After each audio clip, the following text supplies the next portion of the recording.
Good morning fam, maayong buntag, maayong adlaw Calgary. It's very sunny pero sobrang lamig sa labas fam. Checking out lang tayo sa mga previous videos natin. Ayan. So hinaan ko lang. And again, good morning everyone.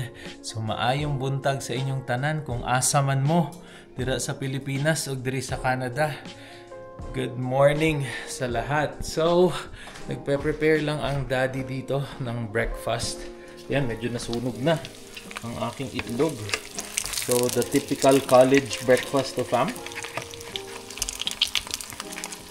Fried egg. Ayaw pang makuha. Talaga naman. Nakuha rin at ang sabi ko nga ay typical college breakfast at for sure nakaka-relate ang madami dito. Pansit canton, fried egg, at tinapay. So, nandun pa yung tinapay ko, fam. Kunin ko muna. Okay, so, again, wala si mommy. Nasa work. Pero, yeah, very happy today at laging healthy ang mga bata. And so far, hindi sila nagkakasakit kahit medyo nag-change na ang panahon from warm to cold. So, sobrang lamig nung kanina ng outfit ko ay pajama lang. Wala pa akong socks. So, medyo malamig na talaga. So, actually, si Lian at saka si Davon tumatakbo-takbo pa kanina para daw mawala yung lamig. So, there you go. And see you later. Antayin lang natin si mommy. And since ako naman, mag-work pa at weekday ngayon. So, see ya! So ayun, sobrang busy ng morning ni daddy and actually kakarating lang din ni mommy around 2 PM na dito sa Calgary. So magle-late lunch na kami. So for today, nagpalambot nga pala ako ng liempo. So fried liempo kami ni mommy. And one of our favorite instant noodles dito. Yeah, courtesy of Costco, Sapporo Ichiban. So masarap siya, pwede na. Para lang maiba dun sa Lucky Me or Pansit Canton na mundo. So, ayan fam. So, kainan na and look at my liempo. So, kainin na rin ako ng water. So, there you go. And excited na kaming sunduin din si Davon. Mia.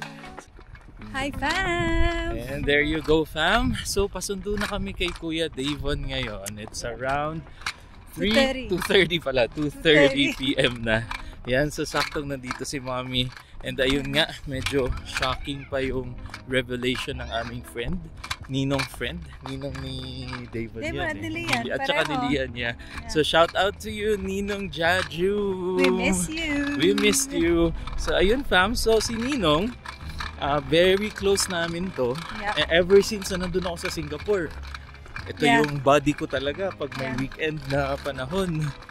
Classmate kami. Party. Yeah. So this time and this year, nag-decide siyang umuwi na sa Pilipinas. So of course, madaming factors yun fam.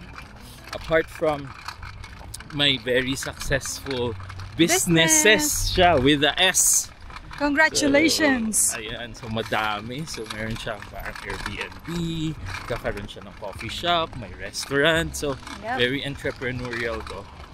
And of course, meron din siyang work sa Singapore kasi nga doon kami nag-work and nagkakilala.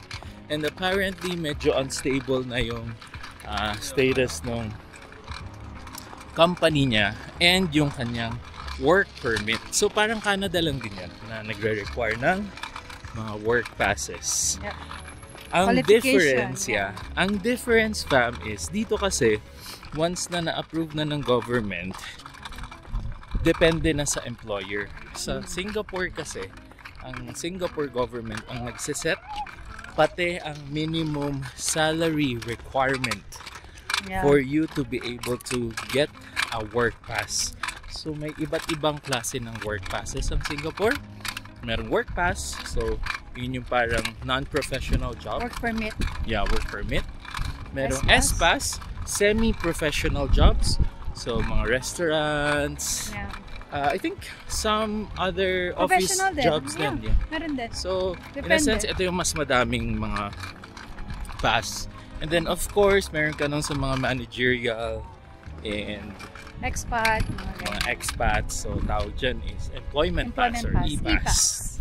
So it was shocking kasi nung nasa Singapore kami and yeah, so nasa EPAS category ako. At that time, parang 4,000 lang yung required na minimum salary para ma-issuean ka ng Singapore government ng employment pass. And ngayon, ano na, love, based on your research? ESPAS is EPAS is 5,600. Yeah, so 5,600. So unless na yung employer na mag-hire sa'yo, either galing ka ba sa Pilipinas or nasa Singapore ka na nag-work, basta new employer mo ay babayaran ka ng 5,600 salary Yeah. sa ka magkakaroon ng employment pass. Yun ang ibig sabihin ng minimum salary requirement. So hindi kasama dito yung mga benefits ng healthcare and kung may rental or a living benefit ka, hindi kasama. As in pure salary lang talaga. So 5,600. Medyo nasa borderline na to na hindi siya normal or sobrang mahal na niya. Kahit And ESPAS. yeah, and yung ESPAS naman which is yun yung normally na ini-issue for professionals sa mga restaurants, sa mga office. Usually Filipinos have this pass, ESPAS. Mga Chinese, Malaysians, etc. So madami to. Ang may ESPAS holder, ang minimum na ay 3,300. Nung nag-start ka lang, magkano? Per 2,000? 1,800. 1,800 Back lang in kami. 2009. Yeah. So, ganun na yung, 1,800 lang kami. so, ganun na yung ESPAS. difference. So, hina-highlight to. So, again, ESPAS 3,300. EPAS 5,600. Hina-highlight to kasi ito yung babayaran dapat ng employer na mag-hire sa'yo To para get you a permit. pwede kang issuehan ng government ng Singapore ng permit. And for me, sobrang taas nito. So, dito pupunta yung stability mo sa work, whether kaya pa ba ng employer mo, kahit na malaking company to, ilan kayong may ESPAS. Correct. So, multiply that to how many. So, mabigat na siya for the company, which is, ayun, isa sa mga reason ng aming ninong Jajum kaya Kasi, siya umuwi ng Pilipinas. Meron din kasing dapat na Ratio pa, may ratio. of locals na Yeah. ma-hire before you can hire an ESPAS or EPAS. Yeah, so may ratio pa yan. So madaming considerations and complications actually ang pag-work sa Singapore. So kakasundo lang namin kay Kuya David. And Siyempre, maglalaro nasa na sa playground pa. playground. Ayan, so madaming, madaming considerations and complications ang pag-work talaga sa Ngayon, Singapore. sa Singapore. Yeah, so parang napaisip kami ni Mami, was it worth it na nag-move kami? And syempre, at the end of the day, ito yung itatanong namin sa sarili namin, hearing those news from Singapore. Naging worth it ba ang pagpunta namin dito sa Canada? So far, dahil mabilis kaming na PR, we could answer it as a yes, as well as we were able to transfer our occupation in a sense. Kasi for me, it's more or less one-to-one yung naging occupation ko. Si Mommy din, Almost the same. Almost one-to-one din naman. So far, so good. Kasi at least dito sa Canada, may stability kami Yep. of employment. You know na hindi ka mapapauwi bigla compared sa Singapore na although naman renewal ang mga passes namin doon, work passes. Two And years, 3 although years. okay din yung salary namin doon, way more than doon sa minimum financial requirement Yeah. ng Singapore government, nandun pa rin fam yung fear na anytime Matanggal. talaga pwede Pwedeng kang matanggal matanggal. sa trabaho. And meron talagang nangyayari. So for example, meron akong senior software engineer, ang sahod around 10K. Renewal time, bigla siyang hindi na renew. Again, 10K Singapore dollar. More or less equivalent niyan, 10,000 Canadian. Canadian. And without tax yung nasa Singapore halos. So, sobrang laking pera. But in a snap, nawala siya ng work. Ayun. Kasi kahit gustong-gusto kayo ng company, pag yung ministry na yung manpower ng Singapore ang nagsabing, nope, hindi kami magre-renew ng mga work permit ngayon. That's it. Mga foreign workers. Yeah. That's it. So, yeah, there you go, fam. I think nasabi na rin namin ang conclusion namin. So far, challenging ang Canada kasi malayo talaga siya sa Pilipinas. Napakalamig, lalo na dito sa amin sa Calgary. At, well, ang dami namang Filipinos dito. So, you gain the Filipino support naman at the same time. So, madaming magsasabi sa'yo, sanayan lang yan, kaya yan. Pero totoo naman. That's about the weather. Yeah, it's totoo naman din. Yeah. And then so far, since nakabuild na rin kami ng community dito, ay okay na okay yung feeling namin when it comes to family, community, and we are so lucky. We are so lucky and blessed. Blessed to have them. Yeah. With the friends that we know right now.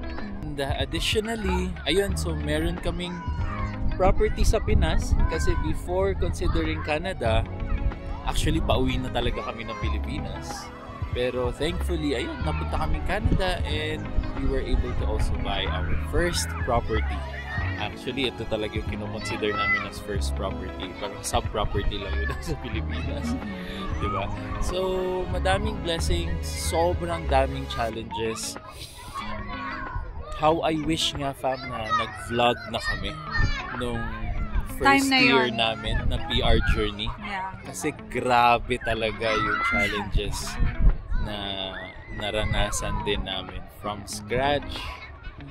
To adjusting. Pag-apply ng work, to adjusting. Nag-school ako. Nag-school si Donna. With two kids. Infant and toddler. Infant and toddler pa. Grabe, iyak talaga. Madaming iyak.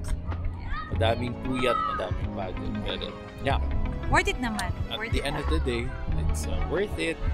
Yun nga, nakuha namin ng mabilis ang PR and the rest is, as they say, it's history. So, again, it's just be happy, feel blessed here in Canada. Be grateful, always. Yeah. Be proud as well as a Filipino and for the kids as Filipino Canadians later on. And that's it. So, dito na namin tatapusin ang video na ito. And thanks again for watching, fam. And, Mommy? Please don't forget to like, share, and subscribe to our channel. Yup. Pag hindi pa nakasubscribe, please click that subscribe button. And also, yung bell na din para ma-notify kayo sa lahat ng mga videos namin. Okay, so see you on the next video and hang loose.